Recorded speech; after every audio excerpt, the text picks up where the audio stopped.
Alright, chat. Today we're gonna be Pi.org is going to be your new favorite browser extension. I am not joking. You can make... You know, horror games are easily the coolest and most immersive way to experience the horror genre. Every step you take, every decision you make is determined by no other than you. But what if we were in these games? Would we survive? I would survive, definitely. I ain't gonna lie to you. They ain't doing nothing with me with that little switchy in my pocket, but it's whatever. Well, that's exactly what we'll be doing today. Today, ladies and gentlemen, once again, I'll be going over even more horror games I could easily survive. And as usual, say it with me now, I'll be giving you guys my strategy, my game plan, my thought process. And obviously, some of the ones that I can't.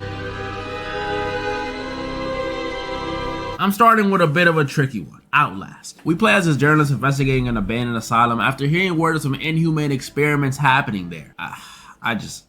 Why would you go there? And upon arriving there, it was worse than we could have imagined. These experiments caused these patients to become variants. Pretty much these mutated, violent monster things. And first of all, I wouldn't be in that situation at all.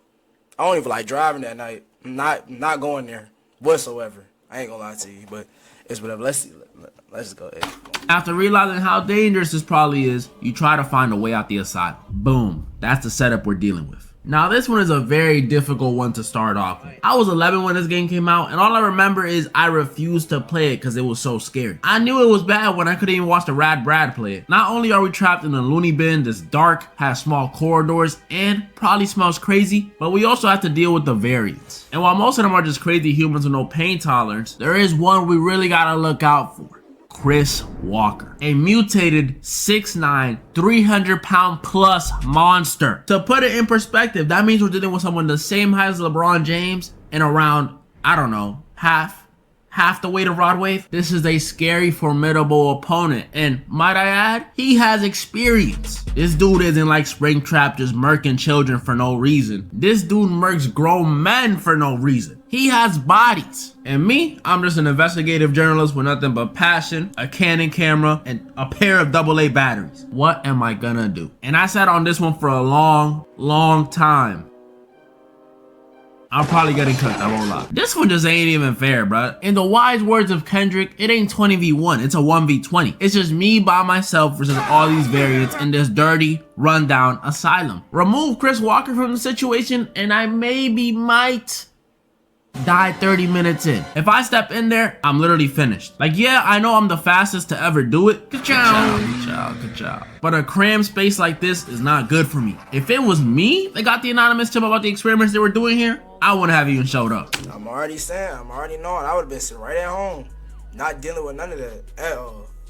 Not whatsoever. But that's besides the point. Come on. For those of you who don't know this one, Fears to Fathom is a psychological horror game series where us, the main character, play through super duper scary and realistic scenarios. Isolation, home invasion, some stalking, on occasion. Chill, don't hype me out. And while it sounds like it's whatevs on paper, the atmosphere of these games will change your mind fast. And not only is the atmosphere scary, but even the NPCs are scary. Like these dudes are chopped. And to make things even scarier, every episode of this game is based on a real life event. Like, y'all know how the movies be having based on a true story in the beginning or end? Yeah, that's this game, based on a true story. Every single one of them. There's a lot of episodes to pick from in this. Yeah, let me go ahead and throw the hood on. It's getting a little scary in here.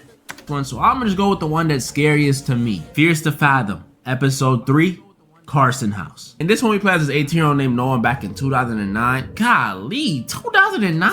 Some of y'all didn't even exist. We were tasked to look after someone's crib for a weekend for a whopping $100. You know, doing some grocery shopping, fixing the computer, taking a piss, feeding the dog, still taking a piss? Dang, bro. But as the night goes on, weirder and weirder stuff starts happening. Random knocks on the door, strange text messages, random noises in the house, and that's when it's revealed that someone has broken into the house. We got an intruder on our hands, ladies and gentlemen. I think this is something everyone who has ever been home alone has feared. Random person breaking into your crib at a random given time, scariest being nighttime, and you being forced to 1v1 them. It's a scary thought, but it ain't nothing I can handle. To truly come up with a proper plan to beat this one, I gotta understand two things. One, who is the intruder? And two, what do they want? Throughout the course of the game, we get little hints of who it may be via text messages, flowers at our door, and other stuff. But once we get into the end game, that's when it's revealed that the home intruder is actually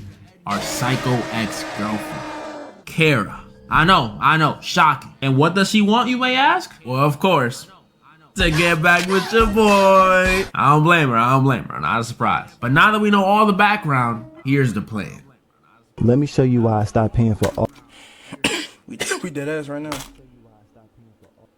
This don't make no fucking sense. All my other sample libraries. This is arcade by Output. This thing has sound, sample. Since I'm more familiar with the Carson crib than she is, I say we use this to our advantage and do a little bit of camping, if you will. Imagine this. She walks into the crib, roaming the bottom floor looking for me. I'm watching her on the camera as she finishes searching the bottom floor. She makes her way upstairs and approaches the room I'm in. I know you're in there. Me personally, me and her just gonna have to box, or I'm jumping out the window. That's just it. We boxing, all parkour, Naruto ninja jumping down the window. It's that simple. Come on. Open up, Noah, before I... Hey, Kara, I think we should get back together. Really? Yeah, really. Here, I'll unlock the door. Come inside. Let's talk about it. All right. I just can't believe you really changed your mind that... That's an easy win. Only thing we really gotta look out for with her is her durability. Cause turns out the reason we broke up with Kara is cause Kara be on that meth. So I don't really know if one swing of the bat will do the trick. We might have to do 4 or 5 or maybe even 12 depending on her dosage. Don't do meth. We all know the franchise, Resident Evil, recognizable because of its elite games and its movies. The Resident Evil games have always been known for being scary. Like, I remember trying to play Resident Evil 4 on my PS2 when I was but a wee little lad. And emphasis on trying, because I could not get through that game at all. Yeah, there's been some scary Resident Evil games over the years, but Resident Evil 7, this one is hands down the scariest. I said put your hand down. In this one we play as this guy named Ethan who ventures onto a plantation in the state of Louisiana after we received a message from our wife who had been missing for 3 years. And after entering a house on the plantation, we find our wife, but she tells us that message was not from her. And after realizing our wife is now some sort of infected zombie thing and a failed escape, we come face to face with the Baker family. A regular Louisiana family turned murderous and cannibalistic after being infected. And the infection didn't just turn them violent, it also turned them into mutants, giving them super strength, the ability to regenerate, extra intelligence, and some, their very own transformation. Is that a sack? And after seeing how truly insane they are, we have to run, fight, and find a way off the plantation. Look, I'm gonna start with this. Plantation and Louisiana in the same sentence would have been enough for me to not go over there. Combo that with the Baker family trying to eat me or make me part of their family or whatever, and I'm definitely good off that. And some of you guys might be like, but Derek, you gotta save your wife. What about your wife? What about her? Come on, buddy. It's been 3 years, bruh. It's time for me to move on and get on one of them dating sites. Is Tinder still a thing? Honestly, even if it was a month of her being gone instead of 3 years, I wouldn't go. She told me herself, do not come get her. And as the respectful husband that I am, if the he low-key right though. She would have been left right there. It's not that deep. I love my girlfriend, but she would have been left. After 3 years, oh yeah, she definitely would have been cooked. Mrs. tells me to not go get her. I ain't going. Because if I did, that's called stepping over her boundaries, fellas. Take notes, take notes. But let's say I did go. I did go to the creepy plantation mansion. What would happen then? Well, I would immediately die. Because the second we do find our wife, she turns on us because she's infected or whatever and chops off our hand. This is ridiculous. Really? 3 years of marriage? That ain't happening to me. I'm crashing on the spot. And I come save you and this is how you repay me? I took you to Cheesecake Factory. And I know we get our hands stitched back on, but the mental damage is already done. Plus, I don't know how much of that green juice is really gonna help with the broken ribs she gave me earlier after throwing me into that wall. Resident Evil 7, I'm not surviving, sadly. Farthest I get is that fight with that sack lady. After that, I'm finished. Now this one may look all innocent and sweet, but Hold up. First, None of them is best to me. I didn't survive every one except for the asylum. I ain't gonna lie to you, that shit was kind of wild. But hear me out. Awaken to a world of wonder. In Final Fantasy, I'm about to wake up to a world of Crash Show because it don't make no sense. Like, they keep throwing these ads on here. No, I'm not buying no ad block. I'm broke. I don't got no cheese. I work at Subway, not getting no money. I got $5 in my bank account right now. That's not enough to get nothing. But it's good though. 14 Online.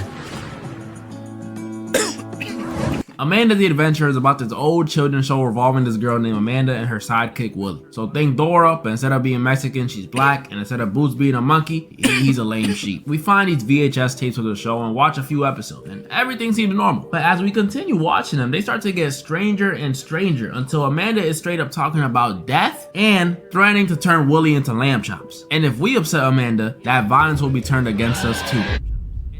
So we're dealing with some cursed tapes, ladies and gentlemen. It's sort of like The Ring, and just like The Ring, I know the perfect solution. Maybe stop watching the tapes when stuff gets weird. Really though, how many times do you guys see Amanda intimidate Willie with her evil stares, or have her genuinely tweaking out when you get an answer wrong before you decide, yeah, maybe leave the mystery solving to the detectives? I couldn't even watch Danger Dolan for too long before getting scared, so I know from experience that creepy video stuff ain't my jam. But let's just say for funsies, I watched every tape. And we all know I'm not solving the mystery, so the tall, lanky monster version of Amanda comes after me. What then? Well, judging by the physique of this thing, it doesn't look like it will be that tough to combat. Yeah, it is rocking them British veneers and some gnarly acrylics, but that pelvic bone is giving off a lot of malnourished energy. I don't know what it is. I got it weighing at most $180. And yeah, I know it's fast and all, but with them flimsy joints, all I gotta do is hit him with a little right to the knee, and bada boom, bada bing. That's a win for me.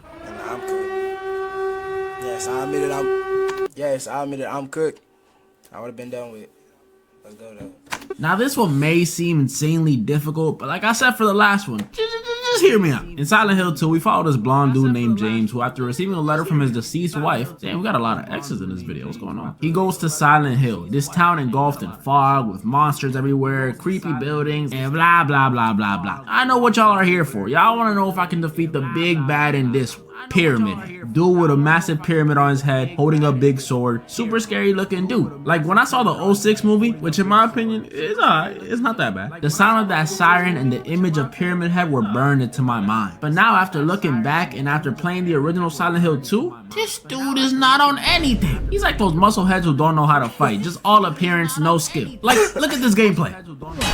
Just all appearance, no skill. Look at this gameplay.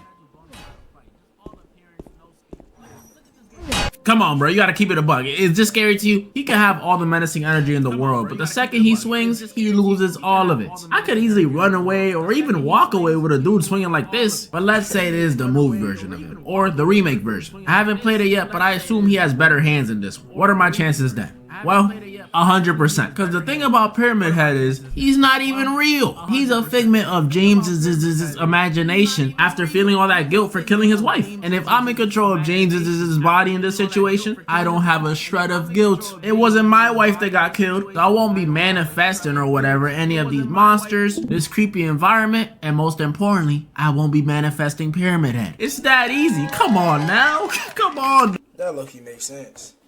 If I was in bruh body, pause, I wouldn't even went there, because I wouldn't even cared about the wife.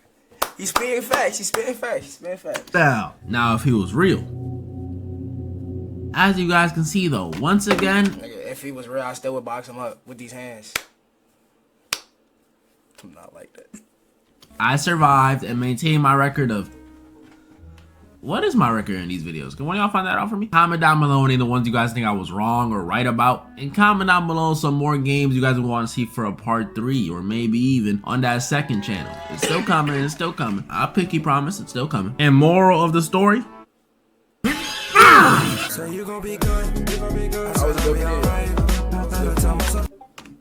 Y'all check him out.